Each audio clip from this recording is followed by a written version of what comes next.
Iran की मिसाइलें आसमान में उड़ रही हैं, लेकिन उनका धुआं आम आदमी की आंखों में आंसू बनकर उतर रहा है। जी हाँ, आज भारत में लोग सुबह उठकर अखबार की हेडलाइंस नहीं देख रहे हैं, वो सीधे रसोई में जाकर गैस सिलेंडर हिलाकर देख रहे हैं, भैया आज चाय बनेगी या नहीं। दिल्ली में जो सिलेंडर 913 में मिलनी चाहिए थी, वो आज लगभग बाजार से गायब हो गई है। ब्लैक में 2000 से 2500 रुपए तक बिक रहा है। यानी कमर्शियल गैस का हाल तो और ज़्यादा बुरा हो गया है उसके। आपको बताते हैं कि 3000 से 6000 तक पहुंच गया है।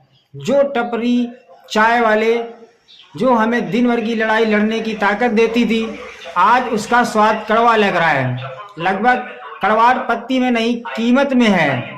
चाय वाले जीतू नंदू ने 10 वाली चाय को तो 15 से 20 रुपए में कर दिया है। और समोसा यह तो छोटा हो गया है, यानी दाम 2 गुना। यहीं से समझ आता है कि ईरान की जंग का असर भारत की रसोई तक कैसे पहुंच गया और पहुंच रहा है। यानी क्योंकि असर अब सिर्फ खबरों में नहीं, सीधे आपकी थाली में, जेब और जिंदगी पर हो रहा है।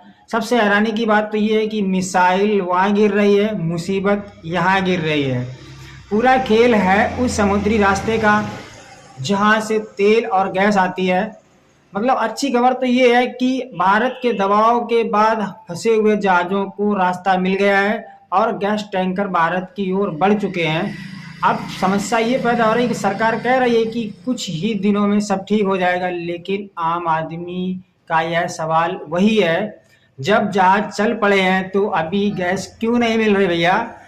लेकिन आपको सच्चाई बताते हैं, सच्चाई ये है कि जहाज जो भारत पहुंचने में 4 से 7 दिन लगेंगे और यही 7 दिन कुछ लोगों के लिए लूट का मौका बन गए हैं। मतलब ग्लोबल लड़ाई को लोकल लूट में बदल दिया गया है।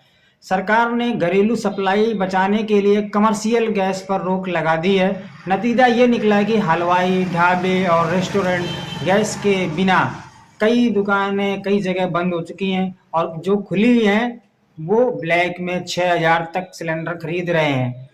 मतलब जाहिर है खाना महंगा होगा, इंडक्शन चूल्हों की डिमांड बढ़ेगी और वहाँ भी खेल शुरू हो गया है। मतलब चूल्हा 2000 रुपये तो इंडक्शन 4000 में बिकने लगा। यानी संकट चारों तरफ से हमारे लिए पैदा हो गया है। लेकिन असली सवाल यह है कि क्या ये सिर्फ जंग का असर है या सिस्टम की कमजोरी। क्योंकि छापेमारी की खबरें तो रोज आती हैं, लेकिन बड़े गैस माफिया पर कार्रवाई कहीं दिखाई नहीं देती। यानी जब तक बड़े मगरमच्छ खुले रहेंगे तो छोटे खिलाड़ी ऐसे ही खेलते रहेंगे। इसका सबसे ज़्यादा असर पड़ा है तो लोअर और मिडिल क्लास पर है। ऑटो का किराया 2 गुना हो गया है, सीएनजी स्टेशन पर लंबी लाइनें, सब्जी तक महंगी हो गई है। आपको यहाँ तक भी बताते हैं कि पहले 50 की सब्जी पर धनिया मिर्चा फ्री मिलती थी, अब 10 रुपये अलग से देने पड़ रहे हैं। यानी छोटे होटल में जाइए तो पुराने रेट का कागज चिपका दिया है। क्यों? क्योंकि कमर्शियल सिलेंडर 6000 का और आम आदमी अपनी इज्जत बचाने के लिए चुपचाप महंगाई झेल रहा है। सीधा सा सिंपल सा फंडा ये है कि कई लोग अब मैगी खाकर सो रहे हैं।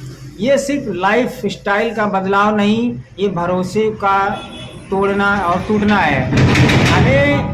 हमें बताता था कि देश के पास इतना स्टॉक है, हमें मालूम होता था, लेकिन अब तक यह संभल जाएगा, वो संभल जाएगा, 7 दिन में ये हाल हो जाएगा, वो हाल हो जाएगा। अब सवाल सीधा ये है कि तैयारी में कमी थी या निगरानी में। जहाज आ रहे हैं तो कुछ ही दिनों में हालत सुधर जाएंगे, लेकिन अब तक जो लूट रही थी जनता, उसका जिम्मेदार कौन है? क्या प्रशासन यह सुनिश्चित कर पाएगा कि राहत सही दाम पर आपकी रसोई तक पहुंचेंगे, या फिर एक बार फिर आम आदमी पिसता हुआ नजर आएगा?